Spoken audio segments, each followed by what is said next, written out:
Good evening, welcome to another Hot Topic where we discuss the issues affecting East Yorkshire and Northern Lincolnshire. Does North East Lincolnshire really need more housing? Recent figures suggest that at least 3,259 new properties could potentially be built in the area. North East Lincolnshire has seen a surge in development proposals in recent months. The council is not expected to publish its updated local plan until 2017, but insists it is taking a responsible approach on formulating the plan. The government has stated that it wants to build 1 million more homes nationally over the next 4 years to deal with housing shortages. However, new housing developments pose a threat to villages and rural communities, and new houses are not always sustainable. There are further issues about building on floodplains. I'll be discussing this tonight with my guests, the Conservative Councillor for the Waltham Ward on North East Lincolnshire Council and the Conservative Leader on the Council, Philip Jackson, and Chris Carr, the Joint Managing Director at Carr & Carr Builders in Cleethorpes. Welcome to Hot Topic. I'm Hugh Riches. Before we start the discussion, here's what the people of Grimsby had to say on whether there is enough affordable housing. Yes, well, I think there is, but I'm selling mine at the moment. I'm not sure. There probably is. It's whether people can afford it. I don't know. No, definitely not. I don't think there's affordable housing anywhere for youngsters now. I think they're very unfortunate. And I don't think the government's doing anything to help. Maybe a different option as well, like maybe new houses but smaller. I was looking at houses and apartments that were too big for just myself, and I was just thinking no. And then the £1,000 comes and you think I can't do it, because then you've got to buy furniture and people don't understand this. Not a chance. Private landlords, you're talking like £115, £120 a week. For single parents like me, it's not good enough. Well, who'd have thought it? Everybody wants to buy their house for less and sell their house for more. How remarkable. Philip, if I could start with you. We've been waiting for this local plan for several years now, really, and we're not going to get it until 2017. What's the hold-up? Yes, I mean, you're right, there has been an unacceptable delay in the production of a new local plan. Work on it was started far too late, but with pressure from government and from the Conservative opposition on the council, we have managed to bring the date forward when we will have a final new local plan in place. Unfortunately, there's a statutory process that has to be gone through with the local plan in terms of formulation, evidence and public consultation, and without that it's unlikely that it would get government approval. So it's probably progressing as quickly as it can now. When did it start though? When did this process of planning start for this imminent local plan? Well, it probably only started in earnest about 2 or 3 years ago, and really we could have started sooner than that. But is 5 years then, say, 4 or 5 years the normal length of time you'd expect from a plan like this? Probably yes, but I mean certain measures have been introduced by the government recently to allow local authorities to accelerate local plans, so hopefully it will be brought in now by the middle of 2017. Chris, as a builder, what do you want to see in the plan? Well, we want to see a robust plan. We want to see it deliver sustainable sites in the areas where people want to live. Presumably you want to be selling a few houses, you want to be developing. Well, we will only build where there is a place to sell. So we're driven by the market. We don't pick a site and go for development. We look at where people want to live, people want schooling, and build in those areas. Philip, just as a matter of principle, would you say that people should be allowed to build where people want to live? If there's a market demand for housing in a certain place, is that a good enough reason to build there? Well, generally speaking, I think we should try and fit in with people's desires as to where they want to live. Well, that doesn't necessarily mean that we can just allow houses to be built anywhere. And I think certainly in the centre of Grimsby and Cleethorpes, we've got quite a number of derelict brownfield sites where we'd like to be able to direct more housing, to encourage more housing to be built, because that's going to help with regeneration of the town centres. Otherwise, we're going to end up with this donut effect, which a number of people have mentioned recently, where we've got all the development around the boundary, around the rural boundary of North East Lincolnshire, and very little happening in the middle. But I'm sure, as Chris will say, there are all sorts of financial issues and problems around redeveloping brownfield sites. Well, what are those issues? Because I mean, the centre of Grimsby, Grimsby is a magnificent town. It's a brave and kindly town, but nobody's ever going to confuse it with Prague or Florence. It is not a place of beauty. People don't necessarily want to live in those brownfield sites in the middle of town. No, you're correct, but I mean, the council with Coafley are regenerating the centre of Grimsby. I mean, if you'd have said to me 2 years ago we'd have 2 new hotels in the centre of Grimsby, I'd have laughed. But we have 2 hotels. We've got Wilkin Chapman having their new offices built on Cartergate. You know, there's a lot of regeneration going on, and when you make a place a desirable place to live, socialise, then we will build houses there. Hotels, people coming in and staying temporarily, and a bunch of lawyers. Philip, is that enough? Well, no. I mean, we need a much more diverse local economy and a much more regeneration in the town centre. But certainly building on the various brownfield sites would help with that. And of course, houses on those sort of sites in the town centre are very sustainable in that people can access local services very easily without having to use cars necessarily. They can walk or use public transport, which is also very beneficial to the local environment. I mean, you're probably more sensitive to the market and to demand. Is there demand for central Grimsby housing? No, not at the moment. But this is where the regeneration comes. We can't regenerate an area as a developer. We can rely on the council and we can assist the council. But the regeneration is going on. And as soon as that happens, then, you know, town centres have always been very popular for the young and the elderly.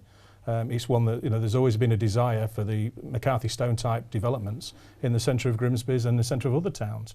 Philip's completely right. We've got to regenerate Grimsby. We cannot have the donut effect, which, with great respect, has happened to Scunthorpe. Having the out-of-town retail departments actually killed the centre of Scunthorpe.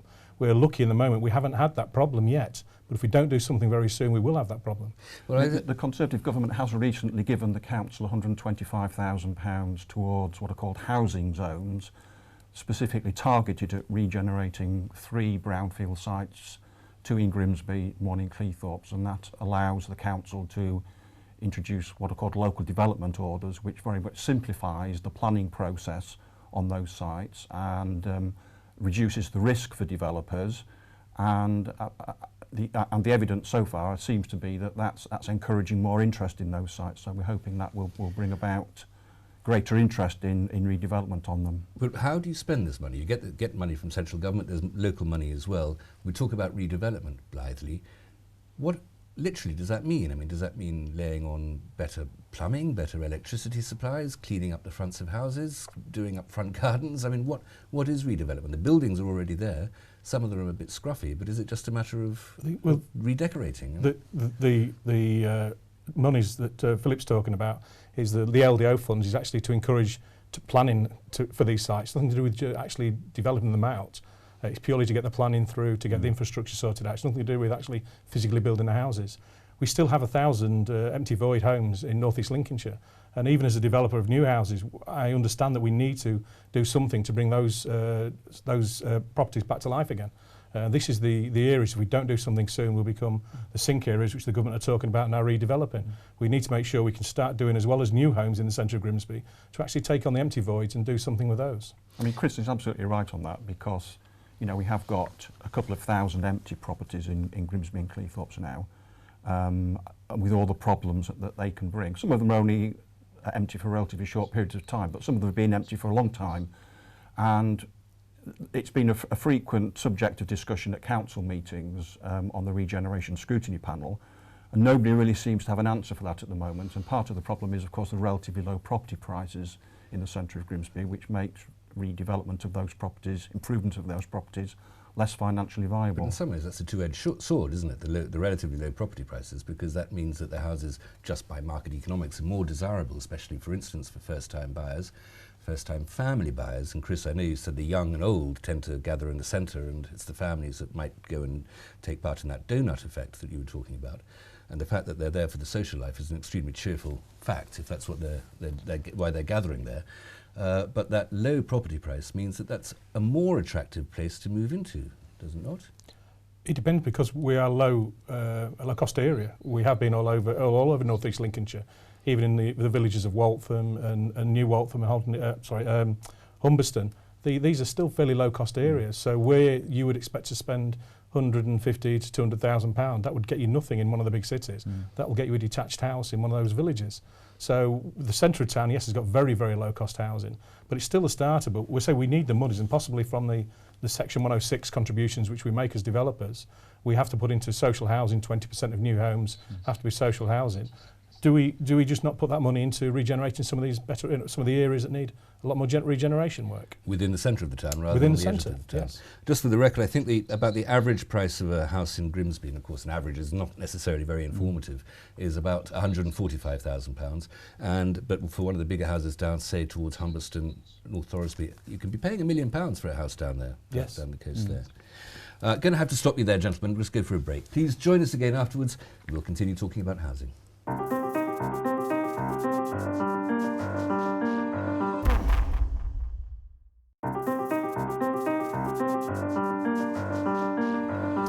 Welcome back to Hot Topics. Still with me in the studio, my guests, Councillor Philip Jackson and Chris Carr, discussing housing in North East Lincolnshire. Can I just talk about that donut effect and some of the developments around the edge of the Grimsby Cleethorpes metropolis, as it were? There's a big possible development around Tolbar, opposite Tolbar School, of about 500 homes, shops, a primary school, a pub. It's been proposed at least a couple of years ago, and it's being challenged, resisted. What's the position in the council, Philip, of that development at the moment? Well, that development in a modified form came before the planning committee in It's all right, I know you've got a terrible cold. in December, and was deferred because of highways concerns. Actually, the shops and the pub have been taken out of the proposal now, and I think the proposal now is for about 400 houses. But again, this is development on a greenfield site around the southern arc of the borough, and as well as the highways problems associated with Tolbar roundabout. You know, the planning committee is quite concerned about trying to direct development to the places where it wants to see development rather than necessarily where developers want to develop. So although we're in favour of development, we recognise that we need more houses. Some of them will have to be on greenfield sites. We want those to be on sites that we think are appropriate rather than necessarily the ones that developers would prefer. Well, a couple of points in there. Is it not incumbent upon the council, then, if there's an infrastructure issue, just to build more infrastructure, make it a bigger roundabout, stick another lane on those access roads? Well, there is a plan to do that. Some funding has been secured from the Greater Lincolnshire Local Enterprise Partnership to improve Tolbar roundabout, but as you may have seen in the media recently, there was a public meeting about that in New Waltham a while ago, a few days ago, and there's a lot of controversy about that, a lot of concern about how that may or may not work. So the highways and congestion issues associated with that are still a major concern for councillors. Is that not an element of NIMBYism, though? Not in my backyard. People need houses. People can't sleep out in the open. There are more people than there used to be. There needs to be more houses. Nobody wants the new one at the back of their garden. Well, yes, that's true, but at the same time, people have got to be able to get around the borough, and we have a situation where, at the moment, the vast majority of planning applications are being approved around the southern arc of North East Lincolnshire, but the jobs and the employment areas are on the northwest side, so people have to travel through the borough to get from the housing to the employment zones, which is where the congestion and highways issues arise. Chris, you just heard Philip saying that the council wants development to be where the council wants development to be rather than where developers necessarily want development to be. Presumably the developers want development to be where people want to live because they want to develop in places people want to buy. It must be a bit frustrating that your hopes are frustrated by council fiat. It is, and we talk about highways issues, but it's not new homes that cause highways issues, it's transport. But we always talk about don't build any more new homes, it congests the town. Well, there's nothing saying, can we reduce the amount of people coming into town with a car? We seem to get blamed for everything, no matter what happens. The local developers, or any developer, will get blamed for any issue there is in the town. We've got to build where people want to live, but we also got to encourage. For Tolbar Roundabout, for example, is people commuting in to North East Lincolnshire from East Lindsey to work. So if we gave them decent homes in North East Lincolnshire, that wouldn't be an issue. Why are the people migrating and living outside the borough? We need to make North East Lincolnshire a more desirable place so people actually stay here, so the commuting is not an issue. I mean, I think that's right, but I think at the same time it's perhaps a bit naive to believe that people are going to stop commuting in from Lincolnshire just because more homes are available. I mean, the new local plan, draft new local plan, is talking about the possibility of 8,800 new jobs in North East Lincolnshire. around the renewables industry, etc., and ports and logistics between now and 2032. And you know, that in itself is going to require at least another 10,000 houses. So you know, those extra jobs themselves, or people taking those extra jobs themselves, are going to take up much of the new housing. Well, we'll talk about that in a moment, and the changing demographic of North East Lincolnshire, and renewable energy and of course ships and infrastructure will be making a difference to that as well. But just to go back to that point, is it the council, I mean, you're a Conservative, Philip. I am, yes. Is it the council's role, the state, organ of the state as it is, to tell people where they should live, when the market would suggest they want to live in place A, with even if it's green, rather than a brownfield site, and the authority of the state, as it were, tells no, you will not. I am Big Brother, and you will live where I wish you to live, because it, and you'll be happier for it as well, because this is how the transport links work. You'll live where we tell you to, and you'll enjoy it. Well, no, there's a balance with these things, and generally very unconservative. Generally speaking, as a Conservative, I'm in favour of development, and I want to see North East Lincolnshire thrive and see redevelopment and regeneration. I think, in fairness, all elected members on the authority from all parties want to see that. But again, there's got to be a balance as well, because you know, we're under pressure as councillors from our electorate. Certainly in areas like Waltham and Humberston and New Waltham, they feel that there's enough housing in those areas already in relation to the residents there already. In relation to the amount of infrastructure which is in place, and you know, there's a great deal of concern that's that the you can residents build who are there already feel that there are enough people there. If you took a poll of them again, having allowed new people to move there, then the shift in opinion might be different in a larger demographic once there and enjoying those places. Yes, I accept that, but at the same time, you know, we as councillors have got to reflect the views of our electorates and our wards, whilst at the same time trying to balance the regeneration and improvement needs of the borough as a whole. So, you know, it's not always black or white in terms of the approach to these things when you're a councillor or when you're in a particular political party. You bring in the politics there quite rightly, and just one further thing on this. Is there a political aspect to this, that if there were changes in population and demographic, some wards becoming much bigger, for instance, or ward boundaries having to be changed with the changing population, what sort of political difference would that make to the complexion of the council? I mean, I think it's impossible to say at the moment, because you know, we will probably end up having to go for some sort of new boundaries for the authority if we increase the population by a large amount. So I think it's impossible to say what the potential political implications might be. Chris, if I could just ask you a completely different angle here. What is the development, or is the building industry in Cleethorpes, in Grimsby, in North East Lincolnshire as a whole, in the region as a whole, are you thriving? We're trying to be, yeah. I mean, one of the other hats I wear is I'm the chairman of the Grimsby District Builders Association, so I represent companies like Sidon Homes, Kegar Homes, John Collis Group, and some other larger builders in the area. And yeah, we speak to our members, and we are thriving. We don't seem to have many national house builders come into North East Lincolnshire. They don't seem to make it work where we seem to do it. But yeah, people want to live in the area. It's a desirable area to live, and it's only going to get better. What makes it so desirable? We don't have any problems. I mean, I work a lot in London, and you go to these other bigger cities, and you know, we have a lot of problems. We don't have any problems. We've got the countryside right on his doorstep. You've got award-winning beaches. You've got the places like the pier now, Cleethorpes seafront, with all the streets down around there with the new boutique kind of shops in there. It's a really desirable place. We don't understand what a great place we live in. Well, I think Chris is right. I think North East Lincolnshire as a whole has an unjustifiably bad reputation nationally. I think we need to do more to talk up the area and improve the area, bringing more facilities and more development and regeneration. I've been calling Cleethorpes the pearl of the Humber Riviera for years, and people think I'm mocking, and I'm absolutely not.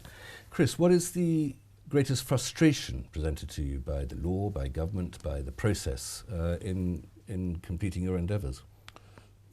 Planning has become a lot better than it used to be, but there's still the issue where we can do a pre-application for a site, for say 100-unit site. We can spend up to a year doing pre-application meetings with council officers and with highways people, have an agreement on how this site is going to be developed, how it looks, how it feels, how sustainable it is, the flood risk and everything else. Then we go to a planning committee, and then we're in the lap of the lords with with the councillors, and we have, the planning committee can just turn around and say we don't like it, which is frustrating when we've spent a year with the officers working on the applications. Philip, I can't hold you responsible for council procedure, but why does it take so long? This seems like nonsense. I think probably what Chris is referring to there are the concerns about some of the decisions that are made, rather Yes. than necessarily about the time that it takes. But again, I think a lot of it is around the pressure that councils are under from their electorate. And I mean, there have been quite a number of substantial applications which have been approved by the planning committee as well. It's not all bad news. I mean, for example, in my ward in Cheapside, a development which Chris himself brought to the planning committee for a substantial number of new houses in Cheapside sailed through the planning committee because there'd been such fantastic public consultation. Parish council was in favour and the planning committee unanimously approved it. And we've recently seen 250 new homes approved in Healing as well. So, it's not all of these major developments get turned down. It swings and roundabouts, What sort of ratio is really. it there? I mean, how often do you say yes compared to how often you say no? I don't know offhand. I would say we probably say yes half to 2/3 of the time, and then quite often these things go to appeal and sometimes we lose the appeal, so the developer wins in that situation. And that's an appeal to a national authority? To the planning inspectorate, yes. Planning inspectorate. Gentlemen, thank you very much. We'll have to stop there for a moment. We'll come back and talk more in a moment. Please join us then.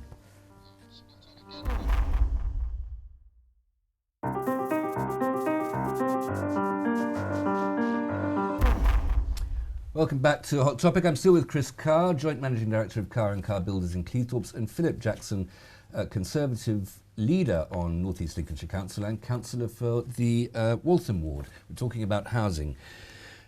We were assuming that there's a demand for housing in North East Lincolnshire, but I've got a few figures here from a recent Centre for Cities report going up to, their latest figures are up to 2013, so it's about 18 months out of date. But that in the 10 years before that, Grimsby lost 5,000 jobs. The population growth was only 0.1%, that's about 1,400 more people in those 10 years. The house prices in those 10 years up to 2013 went up by only 1.5%. Do we need more houses? The population isn't growing, there doesn't seem to be a great demand. If anything, Grimsby's population is static and you don't need houses unless you have population. Chris? You say there's no demand. We don't just build houses. I'm asking, I'm not saying. I'm just saying, well, we don't build houses unless there is a demand. We don't. If we can't sell them, we won't build them. There is a demand. People live here. It's a desirable area to live. I said the work is coming in from the renewable sector.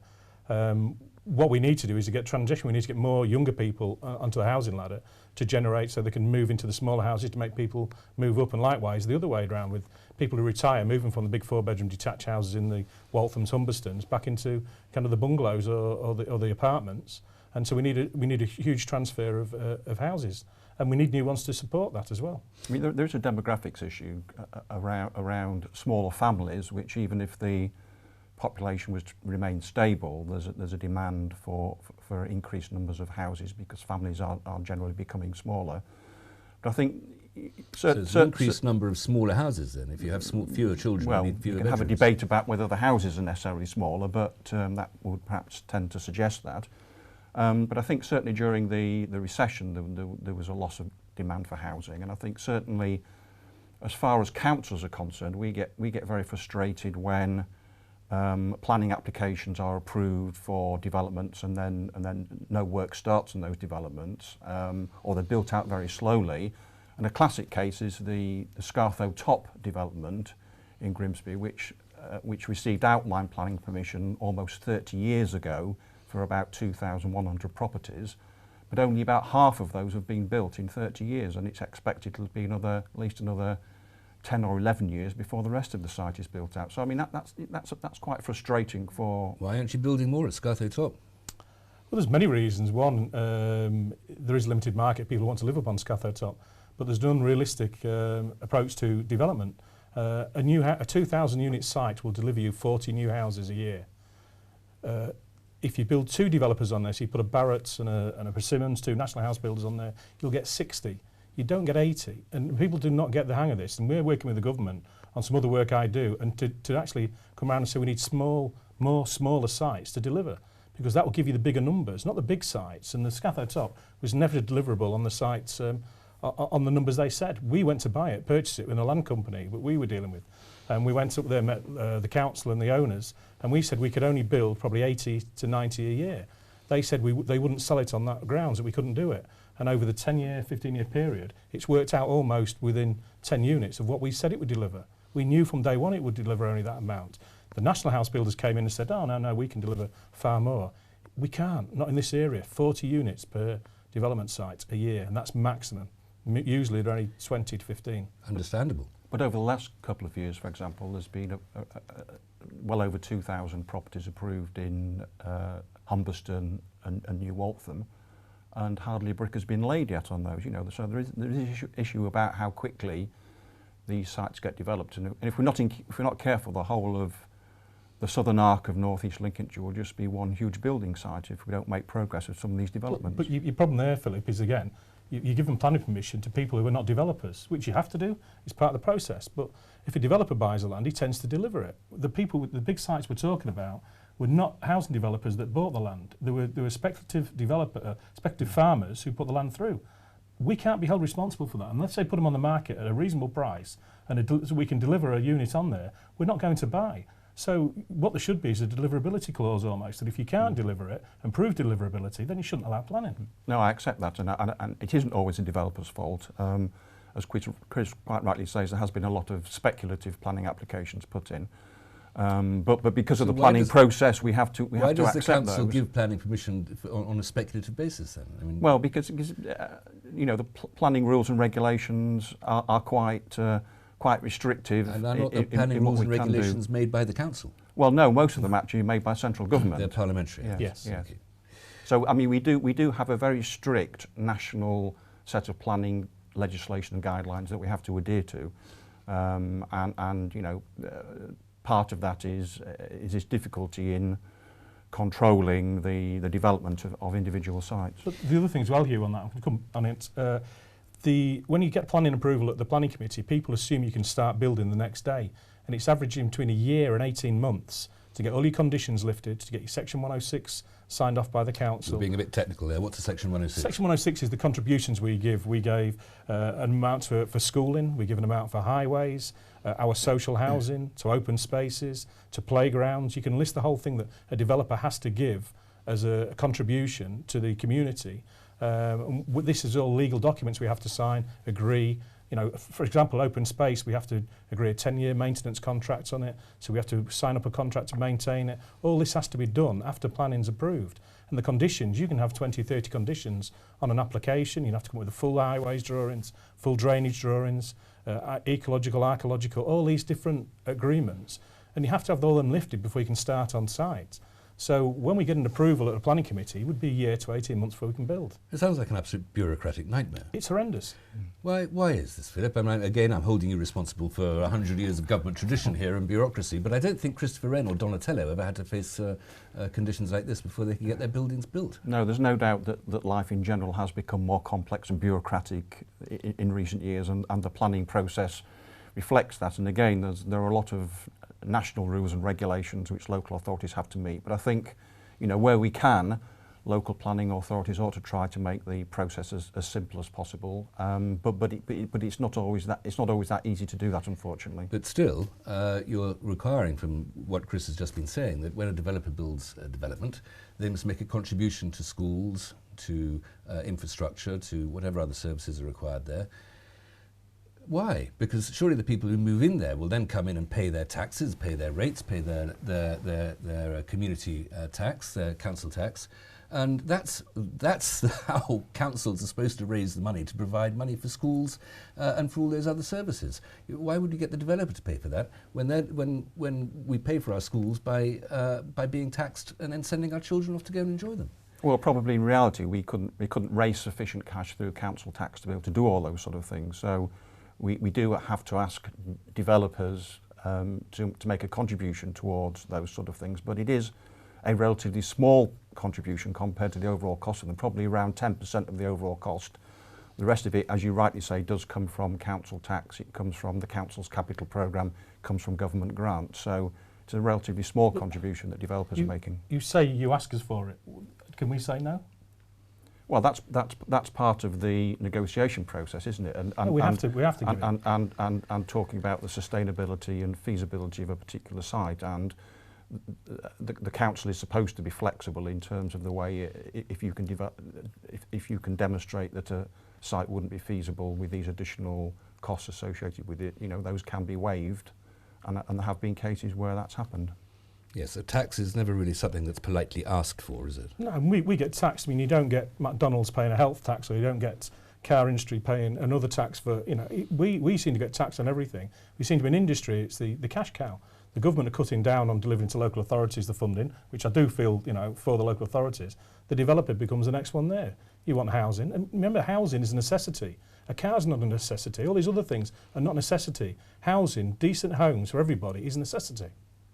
Well, that's if we take that to national politics a little bit, Philip, as you're a Conservative. When the when the coalition government came in 5 years ago, they promised that they'd build 1 million new homes. They've only managed to build 457,000 new homes or something like that. But they are encouraging this industry. Is it because, as Chris says, they want to milk the cash cow? Well, I think the fact that they haven't built as many homes as they hoped just shows what a major issue this is nationally, and how intractable it is to make sure we get the amount of housing that we need. It's been a problem now for well over a generation in terms of not building enough housing. But I don't think it's a question of milking the cash cow.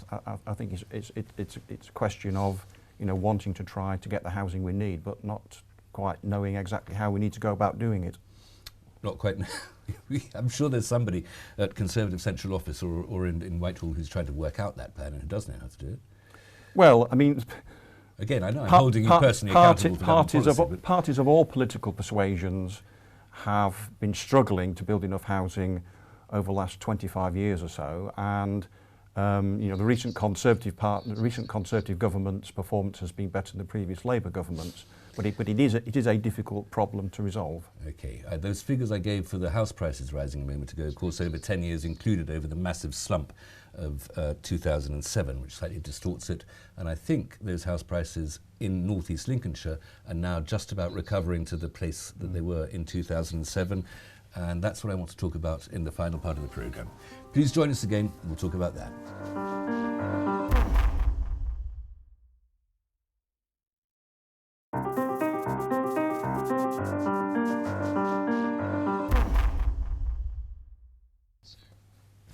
Welcome back to this final part of Hot Topic, where we're discussing housing in North East Lincolnshire with my guests, Chris Carr from Cleethorpes and Councillor Philip Jackson from North East Lincolnshire Council, leader of the Conservatives there. The prices of houses have been distorted massively by the economic, global economic mess that we inherited in 2007, 2008, which created in North East Lincolnshire as static a house price situation as it was everywhere else. Now, this year, I've got a little moment here from Andy Otley of Jackson, Green and Preston, a Grimsby estate agents, who said that the wind energy sector has brought in business, whether for renting or buying. How many of those will stay remains to be seen. Can we assume that the renewable energy sector is going to create a greater demand for housing, for people, for population in North East Lincolnshire? Chris, perhaps I'll go to you first. It will. I think that at the moment, most of the people that come into work in the area are renting, which is still because they're still finding their feet around the areas. Most of them, actually, when we speak to some of these people, actually prefer to commute in from Leeds or Lincoln than actually to live in the area. Well, why? Because we've already discussed how wonderful it is around North East Lincolnshire, and there's no doubt about that. Why don't they know that? A lot of the Europeans, the Scandinavians, live in the town centres. They don't like living in the countryside. And when we speak to some of the people there, they just say that the town centre still needs, there's no kind of atmosphere, they still need to have a nighttime economy, which we've just talked about, you know, earlier on. Eventually people will have to move here. They can't keep commuting in. There will be a demand for people to live. But the same again, you're talking about different skills. The people that are moving in are going to be quite high paid. Will they want to live in you know, some of the East Marsh and West Marsh areas? Probably not. So we need to be aware that they might want to live in the suburbs if they can't get a town centre regeneration. Central Cleethorpes housing, I think, would be ideal as well. There'll be a demand for that. I mean, there's no doubt that Cleethorpes is a more popular place to live and to buy housing than Grimsby, and that's reflected in local property prices, and Cleethorpes has been regenerated much more effectively than Grimsby. There's still a lot of work to do in Grimsby to bring on regeneration. But I don't think we can rely just on the renewables industry, and in fact the new local plan doesn't do that. I mean, we still need to make sure that we focus on North East Lincolnshire's other key industries like food processing, chemicals and ports and logistics. You know, we need to remember that we've got the largest port complex by tonnage in the country. 400 ports. Well, no, just with Immingham and Grimsby actually, in terms of tonnage, and we need to remember that. And there's a huge amount of redevelopment work going on at the moment with the new A160 link road into the docks at Immingham to ensure that we can develop the docks and the ports and logistics as much as possible. Chris, I just want to take up that point that you said that the people don't think there's a sufficient... I'm an enthusiastic participant in the nightlife of Grimsby. I don't think there's anything wrong with it. What do these Scandinavians want? Do they want saunas in the pubs? Or? No, I think it's the fear factor. We're still having a problem. The perception it's not very safe to go out in the centre of Grimsby at the moment. We think that'll change if we... This is why we need a nighttime economy. We need the multiplex cinema at the end of the Freshney shopping centre. We need to transform the area of used to be the Travis Perkins on the docks, on Alexander Docks. We need to be able to turn that into somewhere that people want to visit at night, whether it'll be a leisure, tourism, I'm not really sure. But we need some of these areas so then people want to stay after work. We've got some professional people. The council have moved most of their officers back into working in the centre of Grimsby, where they should be. You know, Wilkin Grace Chapman. Move last year from the Cleethorpes office, wasn't Well, it? not just the Cleethorpes. They were in something like 97 different locations, and now they're consolidated down to 15 or 16. So we are getting the professional people into the town. We just need them to stay there after 5 o'clock till 7, 8 o'clock at night. So have an economy. Then people will start travelling back in again to be part of the kind of the city buzz or the town buzz. We're talking about the importance of renewable energy, but how do we save all that energy that we've so carefully renewed? What initiatives are you taking to build more sustainable, environmentally friendly, energy-efficient housing? We have to. Part of building regulations say we have to do it anyway. I mean, What are we talking about here? Is solar panels on roofs and windmills and insulation? No, fabric first. We have to get the fabric of the building right first. Your PV panels, your solar panels, air heat source pumps, all of those sort of things are great while they work. They will eventually break down, and we're well aware of putting PV panels on a roof is great for 15 years, 16 years. And then they start failing, and you'll not go up and replace them. Do they earn their value back in 15 years, though? Well, but that's the trouble. People have been chasing the tariff and not actually the energy efficiency. You know, it was always about the PV panels that went on originally. Was all about chasing the tariff, the big returns you had in it. The more affordable the panels became, the lower the tariff became. They reduced it down. We're now getting good quality panels. But why do you need the panels? But if you have an energy efficient home in the beginning, so it's, you know, it's airtight, it's built, you know, it's built properly. Well, you need the panels in the hope of the fact that you never have to pay another electricity bill, don't you? Well, if you don't use a lot of electricity in the first place, by better design, and sustainability and energy efficiency are completely different. You know, sustainability, we need to make sure it's a home for life, that people, if they want to live in a home, that it's designed that they can use it from buying it as a first-time buyer to retire in it. Well, most of those houses we've been talking about in the centre of Grimsby, the brownfield developments, and also the very beautiful, lovely parts, and you mentioned the Eastern and West Marsh, parts of those, there's lovely architecture, beautiful, there's nothing wrong with those places that a lick of paint wouldn't sort out. But those are mid-19th century houses which have survived perfectly well and are perfectly comfortable and perfectly livable from cradle to grave for several generations. Why would a modern house not have that durability? Modern house has, but it's got more. You know, the energy efficient of the older houses aren't very energy efficient. I work with a company called the Zero Carbon Hub, and we know about zero carbon homes and energy efficiency. And in the older homes, we really struggle with. The new homes, through design and through better quality builds, you do get a more energy efficient. Say, sustainability is a different issue altogether. You're talking there about putting clotheslines out, putting bike sheds out, making all that sort of, and designing in a sustainable area. You know, the walled villages are sustainable. If you look at big like Waltham, we used to have 2 schools and had planning permission for a 3rd. We're now down to 1 school. And it's because there was insufficient children in the area. That's all about sustainability again. The post office closes, sustainability. It's not always about the physical part of the house, it's about the whole areas. One of the greater threats to any physical structure around here is flooding, Philip. Have you, or again I hold you responsible for council policy quite unfairly, but has the council and has the Conservative national government, for which policy I do hold you responsible perfectly fairly, have they done enough? Well, again, with regard to development, there are a lot of fairly strict rules, which I'm sure Chris will be able to tell you about, around whether or not you can build in flood risk areas, and part of the planning process is to do what's called sequential testing to make sure that we're not building in an area with flood risk if we could build somewhere else, and that becomes another one of the rather frustrating restrictions of the planning process on occasions. So there are already quite strict controls around where you can build housing, and then of course there are flood mitigation measures which have to be built into properties as well, where there is deemed to be some flood risk. So we have, for example, in Grimsby given planning permission for a few houses here and there on odd sites in areas where we know there's a relatively high flood risk, but we have had to build in flood mitigation measures, or developers have had to put flood mitigation measures in. And again, the Environment Agency has a very tight oversight of this as well, and they will step in and object to a planning application if they think that the local authority isn't taking its flood risk responsibilities properly. Can I just check that the national flood policy, which is enormously expensive, the government's putting loads and loads of money into it, and it seems just to the events of the last month or so not enough, but there's a sort of limit to how much you can spend on mitigating an act of God, as it were. But in the rest of the country, the flood is caused by, it comes from above. It's rainfall, and it's caused by rivers bursting their banks as they make their way to the sea. Here, the flooding is much more likely to come from the sea. We don't worry about the rainfall so much as the high tides. If we get the rainfall, the high tides, and high pressure on the North Sea at spring tides, that's when we have a worry. Our circumstances and risk of flooding are different from the rest of the country. Is that blanket one policy helpful to us?